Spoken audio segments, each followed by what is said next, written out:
were terrorist attackers that were neutralized by security forces. We're going to take a different look at it and that is in terms of press coverage. Did we do it justice? Do we do all matters terrorism justice? And with us to discuss that particular aspect is our very own editor at KTN News and the terror attack survivor, Henry Githaiga, as well as Victor Bwire, who is the Director, Media Training and Development at MCK. Welcome to the show, gentlemen. Right, so when these things happen, typically the world over, with new media, with traditional media, we have news spreading far and wide. And the first go-to, of course, is social media. People go there to find out what's happening, to spread the news, to raise alarm. And of course, for those who are in the situation, it is to get help, or rather get the right information to the people who could actually come and find them and help them. On the flip side of things, the live coverages that you see are usually by traditional media, and that is perhaps mostly the go-to for reliable information and information that is coming from the ground and the authorities and the officials. So with regards to that Dusit complex attack, I'll start with you, Mr. Githaiga. What is your take on how that matter was handled as it transpired between the 15th and the 16th of January 2019? Yeah, as you did mention, Trix, the most sensitive part was the social media end of it, because social media cannot be regulated. It's really hard to unless you switch it off. That's the only way you can regulate it, which then infringes on other rights, like the right to access to information, freedom of speech, and all that. And then you cannot just switch off a particular segment of it. So you can just say, okay, anything on the attack will be muted. That can't happen. So even for us who are inside the building, we were getting more shocking images inside the building from people tweeting than we were from the mainstream media. So I think we've learned a lot as a country. I think the first attacks were in the 80s. At that time, there was not much in terms of private broadcast. Then the 90s came, and there was a bit more of private broadcast. But even then, access to the equipment required to go live was not as available. Then in the 2000s, everybody had access to this in terms of media. But this is one of those places where you do not want anyone to become an expert, because the only way you become an expert journalist in reporting terror is reporting more terror attacks. We do not want to get to the place where we can say our Kenyan media is experts in reporting terror, because that would mean we're exposed to such a high level of terror attacks that it has almost become a routine, day-to-day thing. So I think over time we have learned as media. The Westgate attack was an eye-opener for both media and government. I mean, even government on their own end had their own challenges in the manner in which they communicated, the way they availed information to the public and to the media. But even the media, you were caught flat-footed. I mean, initially it was a robbery. Then later on it turned into something much bigger, a siege that lasted for days on end. No one was quite sure where the lines were. People were calling in live to TV stations to get help, and TV stations were taking those calls live, exposing those terror victims to further attacks. But by the time we came to the Dusit attack, those live calls were not there. Even the people who would call me, I remember myself, I called a few media stations, because at the time I was in public relations, and I called some of my friends in media and told them, this is happening. None of them took my call live. None of them requested to have it live, because they had learned. So it is a learning process, and I would think that attack was handled a bit better than all the other attacks. But I hope that we never get to the place where we say we are able to handle these attacks properly as media, because that would mean that there are more attacks, and we are now seasoned in basically bad things. Now, Mr. Bwire, when you look back to how that was handled, and even the subsequent reporting that happened weeks and months after that, because some of these things develop based on investigations, and some information comes out slowly. What do you make of how that was covered? And also, you can tell us more about how you feel about the role that social media played in that very devastating situation that saw 22 people killed. Of course, 5 of those were the perpetrators. Thank you, and thanks, Henry, for those insights. I think the bigger lesson is covering terrorism, or violent extremism and related, is a process. It's not an event coverage where you say, because those things are planned over time. And Okay. that's why we're saying that even as we journalists cover, we need to contextualize and say these were processes. There are too many people involved. It's not just one person who woke up and shot and is there. So that's why we've been, cautioning the media not to kill stories or not to suppress or censor, Okay. but to cover in a manner that allows other people also to do their work. That's, to me, that's the thing. Yes, sharing of information is needed. When Dusit happened, for example, you can't kill that story. You can't say you will not say it. But in what manner do you still say it, but in a manner that also allows the country, the people who have their loved ones in that building recover, the country at large, the national security to take action, but at the same time, as journalists, we're also informing people of what is happening. Now, Mr. Bwire, I'd like to pause you right there. When you see such images, they are fodder for news, basically. If it bleeds, it leads, that's what we say. But at the same time, there's also the aspect of you informing those who are backing the attackers. Could you speak to that and how perhaps media could now strike a balance in terms of not aiding the people who we're supposed to actually be going against? Thanks. We could, as media, still say about that attack without showing those images of fire and the rest. If you looked at, for example, the Dusit, compared to Westgate, like Henry mentioned, you would see that in Westgate, there were a lot of those live, the fire-related, the violence glorification related, because you are glorifying violence by showing those shock value. Yes, and shocking. But if you look at Dusit, for example, they were the same coverage, and we are being told Dusit has been attacked, but we never saw the fire and smoke. But they are still reporting on the same incident. So that's what we call editorial discretion, that yes, you have these photos, you have all these things, you can shock the nation, you can show this thing. But if terrorists attacked any building in this place, you could still say the same story without necessarily showing glorifying the violence. Because as it has been said, and studies are abound, even internally we have done these meetings with you colleagues, and you say, within like I said, the terrorist attacks as a process, they have also a huge media department within that part of the thinking. And part of what they do is once you show those photos, they are achieving their targets. So once you shock the nation, when you put the nation in fear, when you allow everybody to get confused, that exactly, because remember they're also watching the same clip. So what we're saying is that don't kill the stories. And we have seen elsewhere, we are not saying we are comparing or we are lesser than our colleagues elsewhere, but we are saying you can still talk. We give a very simple example, and it is in the code of ethics of the practice of journalism. It's not something we are importing from anywhere. That you can get two people fighting. As an editor or a journalist, you can talk about that fight by showing Victor hitting Henry, he's bleeding, or you can show the photo when somebody has separated us and you're saying these guys, two gentlemen were fighting, but we are still talking about the same fight. So the thing is purely responsible use of information we have, and as professionals this shouldn't be any problem, because we see a lot. And the other thing you mentioned, social media, and like us who are coming up with laws every day to gag social media, in other jurisdictions and other places, people are investing in what is called media and data information literacy. That you can't get a photo as a citizen journalist at whatever you call yourself, but the usage of that information must be responsible.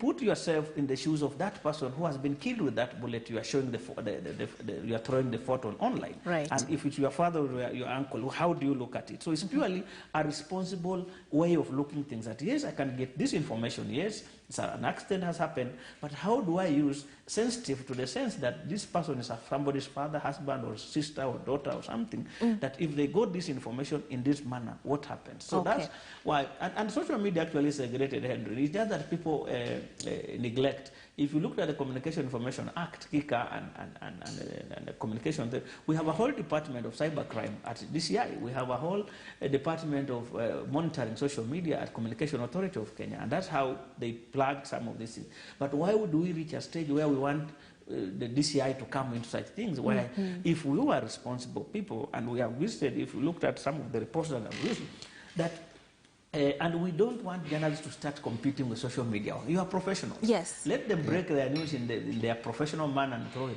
But there must be a difference in how we handle things. So that when somebody says, this one I have seen on KTN, and this one I got on Facebook, it must be different. Because Yes. we are professionals, we serve different. So we should not be in a hurry to compete with social media. And we tell people many times, I mean, alternative media has existed over the years. I mean, social media is not the first thing that is alternating with mainstream media. So mainstream media can only continue showing that it's people who work there are professionals by not competing, but by showing us. I mean, like if that context, if you looked at Dusit and he has mentioned it, a lot of time was spent in giving us a context, on showing us how people are coping, how the national government is, because it has happened. Yeah. But if you looked at Garissa, I mean, at Westgate attack, for example, even children are acting at home. We call KDF mean Al-Shabaab and fight, because we continuously showed that Al-Shabaab is more prepared with more than our KDF, and that's the image that remains in people. So that's what we are trying to avoid. Yeah, Henry, let's talk about that aspect. You're an editor, so you do understand the need to capture those eyeballs.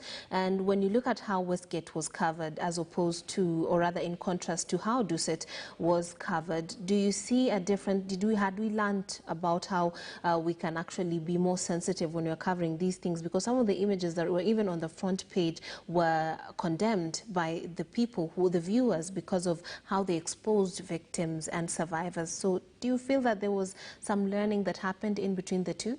Yeah, there is some level of learning that happened, but before even I go to that, I'd like to add on to what Victor was saying, because at the end of the day, if you look at maybe some of the regulations that we abide by as media, the code of conduct by the media that they've put in place, you know, there is that article on grief and shock. Yes. Because even someone walking out of that attack, they may be willing to speak to you, but there are other psychological factors at play. So you're supposed to also consider that maybe this person should be allowed to wait a while before they're allowed to speak to media. And we saw some level of control even from government. And this is a process that, as he mentioned, it is a long process, because when you walk out of that burning building or the building that has been attacked, you're not supposed to go straight into press cameras. At Westgate, that is what was happening. Someone would come straight outside. But I saw at Dusit, we'd walk into sort of a holding area. You'd register, write down your name, show you've been rescued, so that people are not still looking for you and all that kind of thing. So by the time you're getting to where the media are stationed, you've already, the level, the shock factor is easing off, your nerves are calmer, you've been asked whether you want to speak to a psychologist and all these things. So by the time you hit the space where the media are and where you're interacting with the live cameras, you've already desensitized yourself. So I think this thing is about processes. So if the government does not put in place its own processes, then even as media, as you cover it, then it becomes harder for you to follow the guidelines, because if there is no perimeter, for example, where is the perimeter? Remember when Westgate happened, the perimeter was the front of Westgate. Then we were moved back.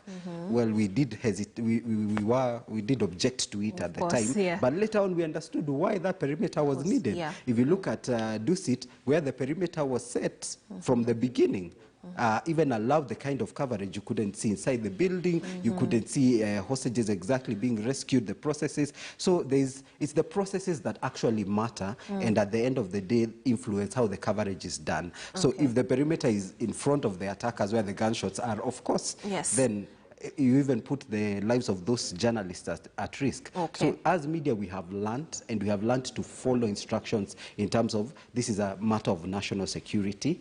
But then I think where now the question comes in is in the day two coverage, or the coverage after the attack. That we also have a role to question the role of government in all this. The ability to deter the attack, the way they responded to the attack, not because we are attacking our institutions, but because we want them to improve and make sure that there is accountability. And two, even for social media, what we need is more deterrence, because even if, as Victor mentioned, even if we are sending you to DCI after the fact, the impact has already been felt. So it's more about finding a way to deter rather than to punish after the fact. Okay. Now, before we go deeper into that, I'd like to talk about removing yourself from the story. Mr. Bwire, how does one do that? And do you see that happening amongst Kenyan journalists in such instances where you see them even taking pictures and posting, being part of the social media frenzy and giving a sort of BTS behind the scenes of these situations that unfold? They are, of course, giving the media houses what is needed professionally, but at the same time, you might find them getting carried away. So could you speak to that? What are the ethics, stipulations for that? And of course, how does one, as a professional, remove themselves from these situations? Thank you. Some of them even going live. Many times I've been told that journalists should not be part of the story they are doing. Yeah. I mean, and these are principles. But sometimes what I've seen, and like if we're doing comparisons, for example, when Githaiga is reporting or when he's sent on the ground, and others, plus a colleague who has just joined the newsroom, and there's also the excitement bit, and Yes. people get carried away and forget the basics. But we continuously advise that getting part of the story and doing what they do is wrong. I mean, you are aware, I know of 2 colleagues who lost their jobs in this industry simply because when, as a journalist, you turn away. I mean, and for example, I have read the social media policy for Standard Group, which I have read many times. And it says the first call and allegiance is the standard you employ. If you go to an event, the first thing you do is do work that you have been sent there. Because we start getting problems when Githaiga posts a post on his Facebook account, personal, and he says, nimetumwa hapa kazi na Standard. So how do we, because we know in the official channel, if we send the photo to the team, they will go through the news processing and pick, and the Standard will decide, okay, KTN will Standard which photo to use officially. It has gone through an editorial process. But if we post directly from your Facebook, then that becomes your personal, and which, I mean, you are aware some of these things we are talking about happened in KTN a few days ago. So there are no things that we are talking about, because once you do that, it becomes your personal responsibility. And people get it hard to differentiate between you and the media house you work. I remember one colleague who lost a job. Unfortunately, he used to go to functions. When he's reporting, he breaks news on his personal account and tags in the sources.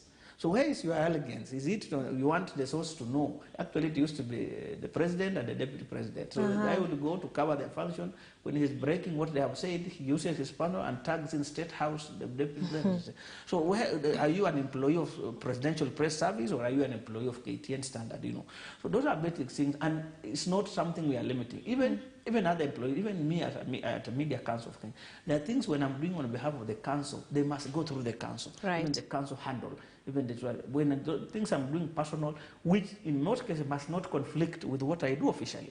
So people must also learn gradually that as you come, in fact, we say there are things as a journalist, when you accept to be a journalist, there are things you can only do in your heart and your bedroom. Yes. Because you have already decided this is your heart. But once you start now, I saw a photo during the Msambweni by-election, for example, and a journalist had tweeted on his personal Facebook in Kwale that Jubilee government have been conmen, it's time to pay.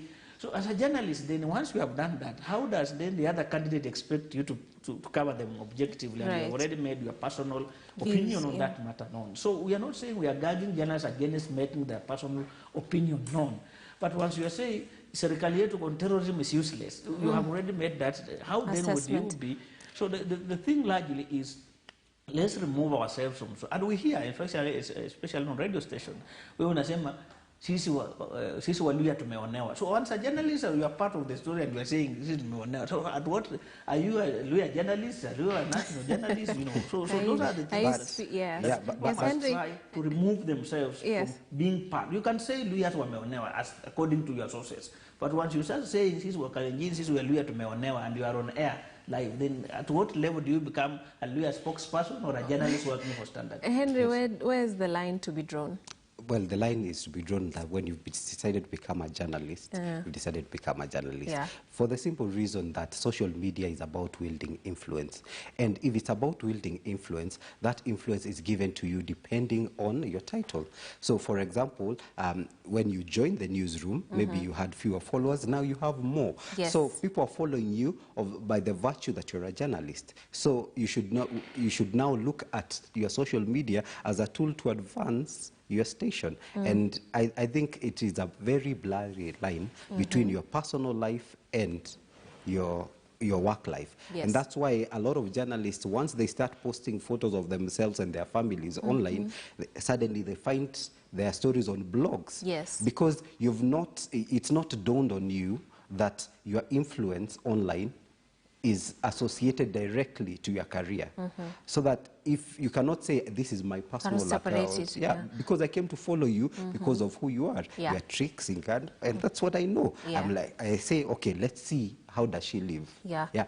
This is the lifestyle of a journalist. So sometimes you cannot decide, today I'm only going to talk about work, and then tomorrow I'm only going to talk about my personal life. And I've seen people try to do that, where they say, this is my personal account, and this is my account as a journalist. But for people it overlaps. Yeah. Because I'm looking at you as someone who influences society.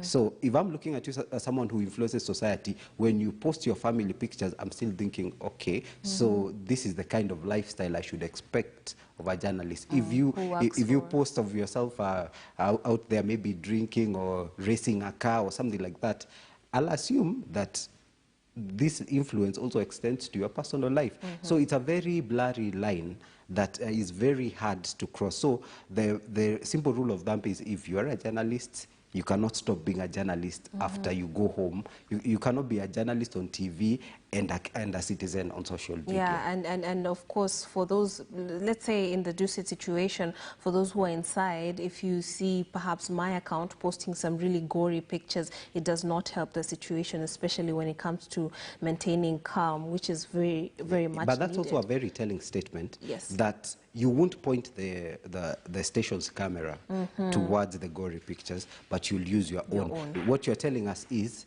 that you feel that the station is better placed to regulate the content than you are. Just, yeah, And basically. you see, I kept saying that the thing about terror is you never know what will happen and where you'll be. So, for instance, at that time we had some colleagues from NTV who were recording an interview in the same complex. They were caught in between. They did not switch on their camera and go live and say, this is an NTV exclusive of the attack on. They had to fear for their lives, because had they tried to film it live, they would have placed themselves in harm's way. So it also goes to show that it is a very different situation when you're inside the attack itself. And at the end of the day, I've come to realize that you go through the attack as an individual. Even outside of the media, you go into the attack as an individual. I remember sitting next to someone who were saying, let's hide. But his experience with terror had been of the US Embassy attack. So his mother was asking him, why are you sitting inside? That building is going to explode. Oh, yeah. So we go through these things as individuals.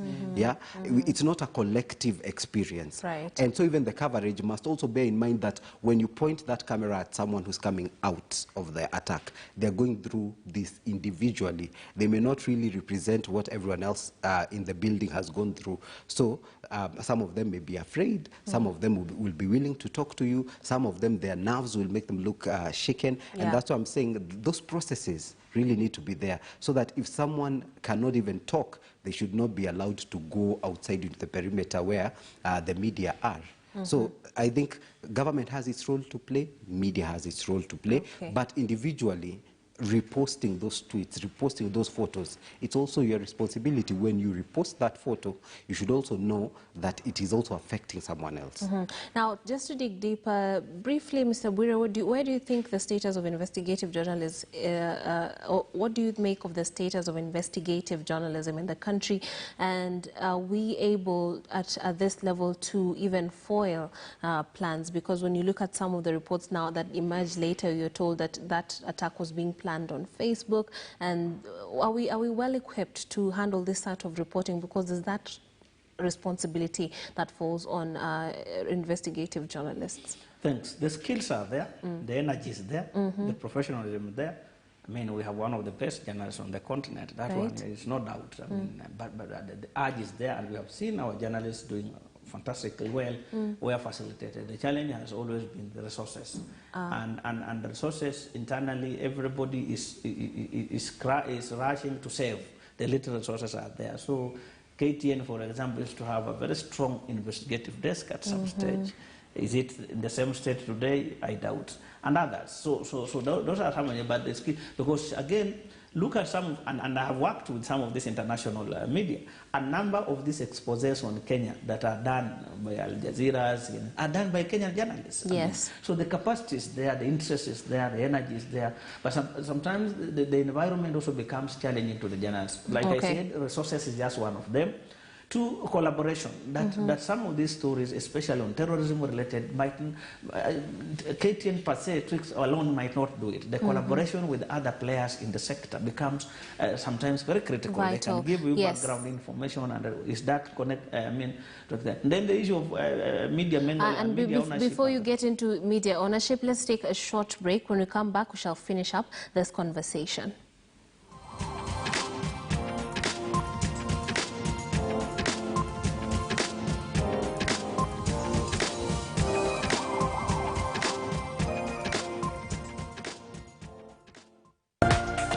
This is KTN News.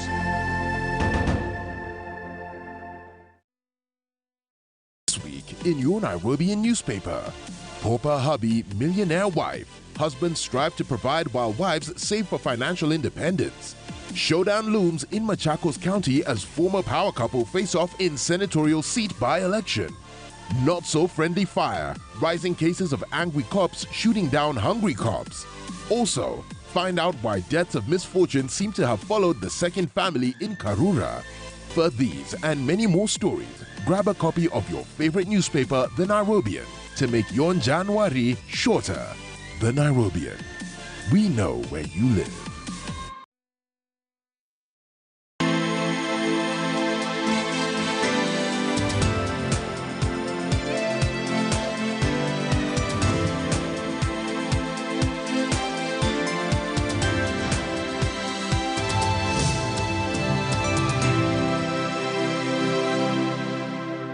This Christmas season, get a StarTimes satellite dish at 2,699 shillings and an aerial decoder at 1,499 shillings. StarTimes. Enjoy digital life.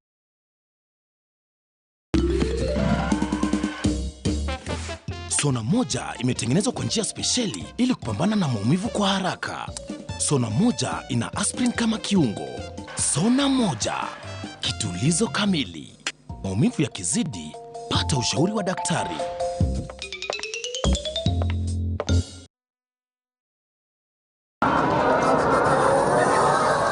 Food ni kitu najua inakuliwa kila siku. Na ukija kwa mayai, at least every household in Kenya wanakulaga mayai asubuhi. Poultry farming has already proven to be a lucrative business. So you may be willing to start a farm for your new source of income. It is, however, not a lazy man's business, as you have to do everything timely and perfectly according to plan. Poultry Farming Show brings you knowledge and expertise of how to lucratively mint cash from rearing any poultry breed, whether for meat or for egg production. Market ya kuku si shida. Watu wengi wanapenda nyama ya kuku. Na tena kwanza kama hii za kienyeji napenda kuliko ile ya grade. Kwa jini very sweet, ni tamu kuliko ile nyingine ya grade. Tune in to KTN Farmers TV every Monday at 7 p.m. to get the action of the poultry business.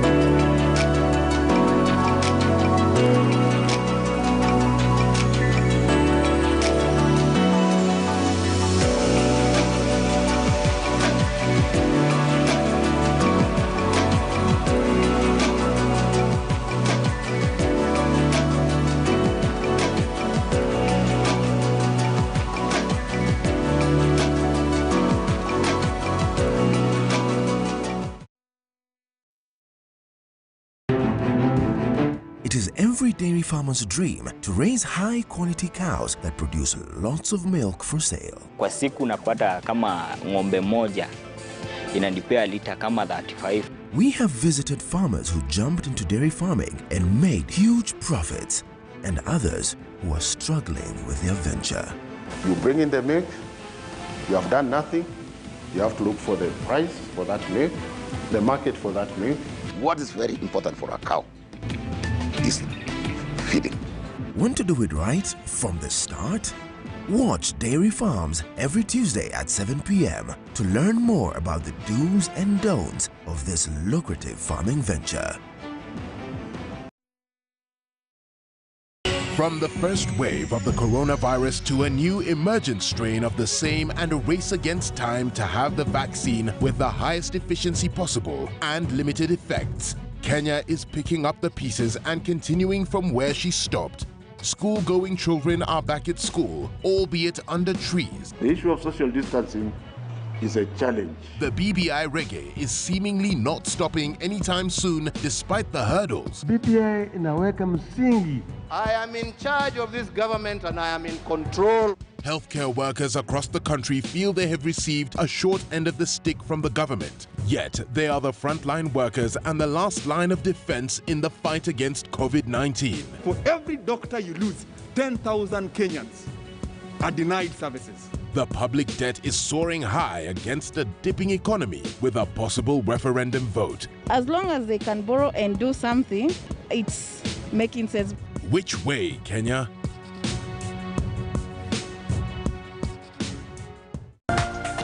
This is KTN News.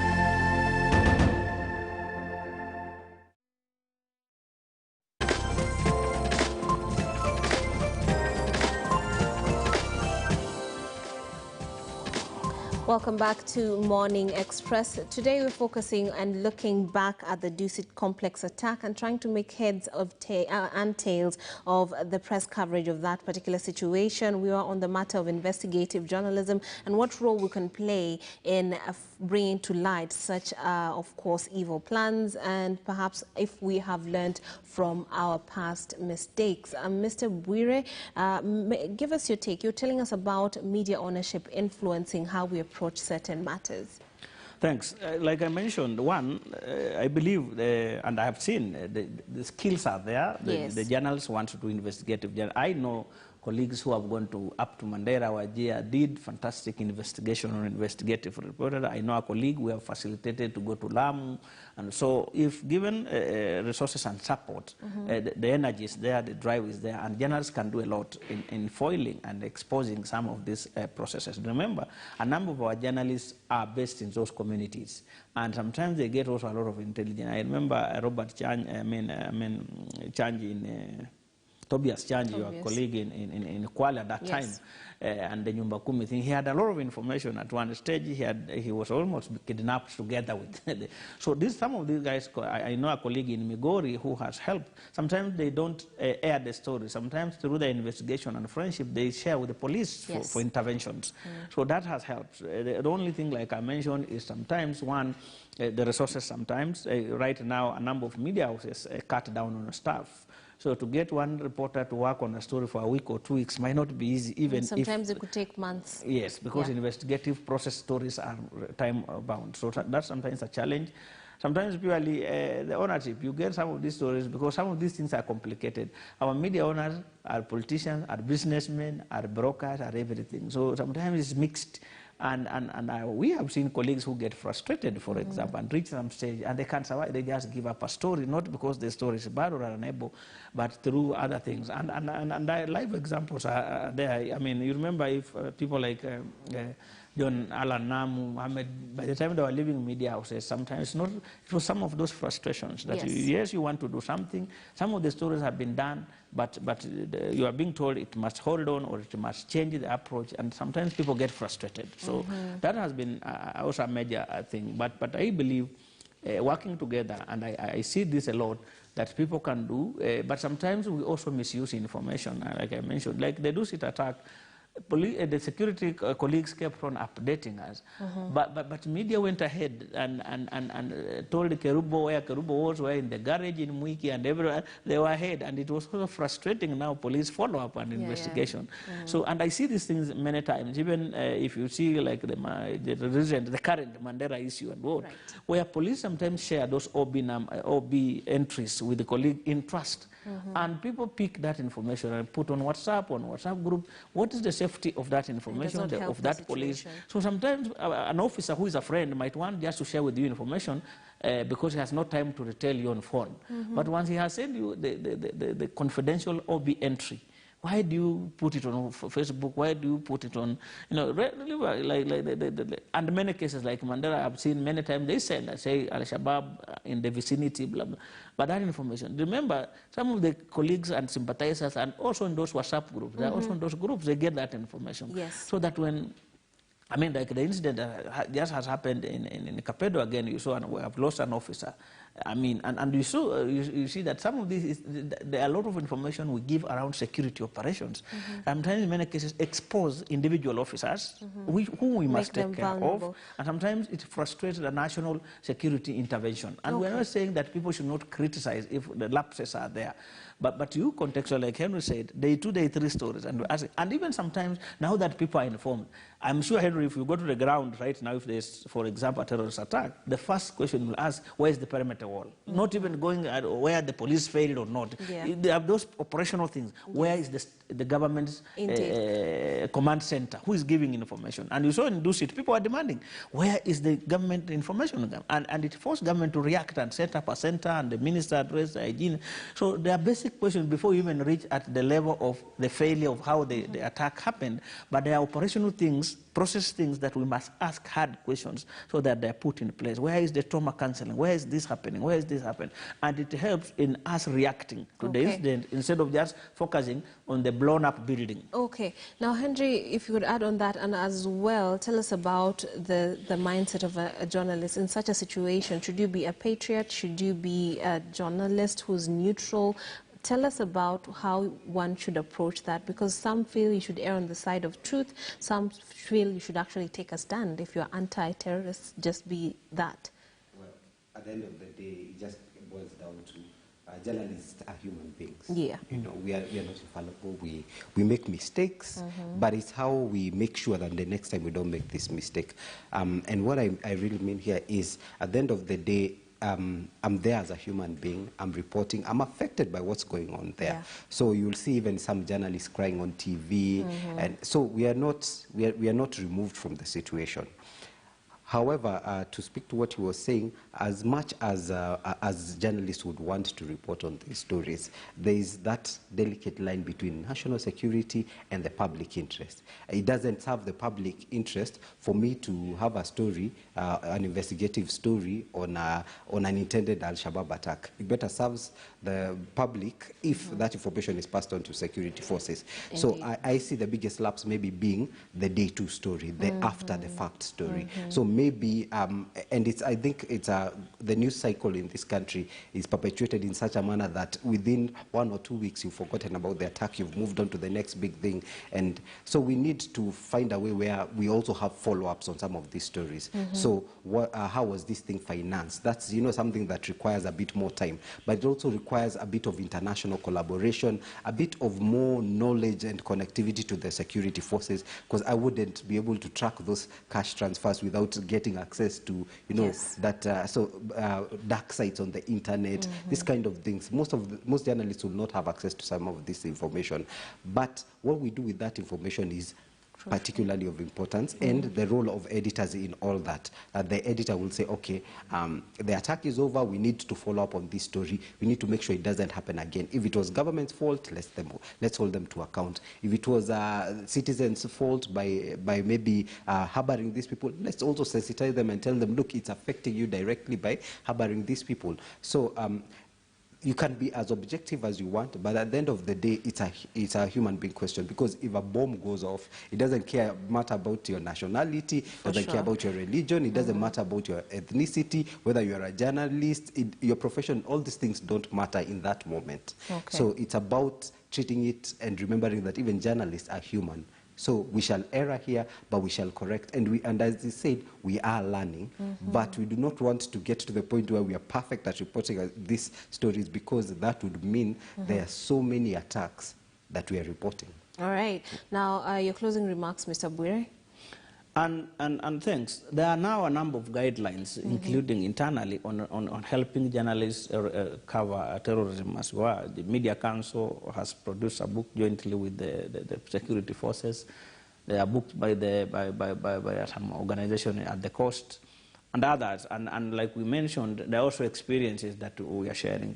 And more discussions, especially with the editors, program controllers, and other people, videographers involved in the, because again, previously we focused so much on the journalists who cover, and the journalists, and we forgot that in the news cycle, there are other people involved. In fact, the discussion we were having last week is how do we bring in our tricks and other people who host programs in these discussions, in some of these international meetings on terrorism and coverage, because we have trained journalists, yes, but if the editors are not involved, if the people who host such discussion programs are not being exposed, then it gets lost. So you will see gradually, I'm sure the National Counterterrorism Center and other players have planned a number of meetings. Last month they did for program controllers, producers, and others. I'm sure they are planning for about now program hosts, morning show hosts, and the rest, and editors, to continue the conversation. Like we are saying, there are no textbook answers. Some of these things we learn, and we don't want to become experts in that. But what are the lessons are we learning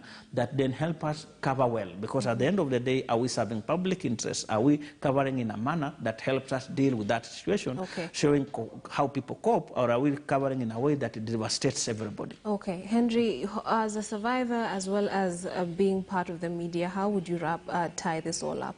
I tie this all up by reminding Kenyans that suddenly you have a phone in front of you, you feel the pressure to tweet, to take a photo, to talk about it. Just do it with sensitivity. For journalists, I remind you to go back to the Code of Ethics. It says clearly, Article 15, Victor, stand corrected, intrusion into grief and shock. And that's where really the main emphasis needs to be laid. That even for someone seated at home, you're not a journalist, that photo you're sending is an intrusion into shock and grief of that person. How people come to learn of the attack is also important, and what kind of images they are exposed to when they learn about the attack, because you do not know. You may be talking to someone in that matatu and telling them, look at what is happening, but the building you're pointing at is where their child goes to school, is where their child works, is where their mother works. So be a bit more sensitive about it. Think about it before you act.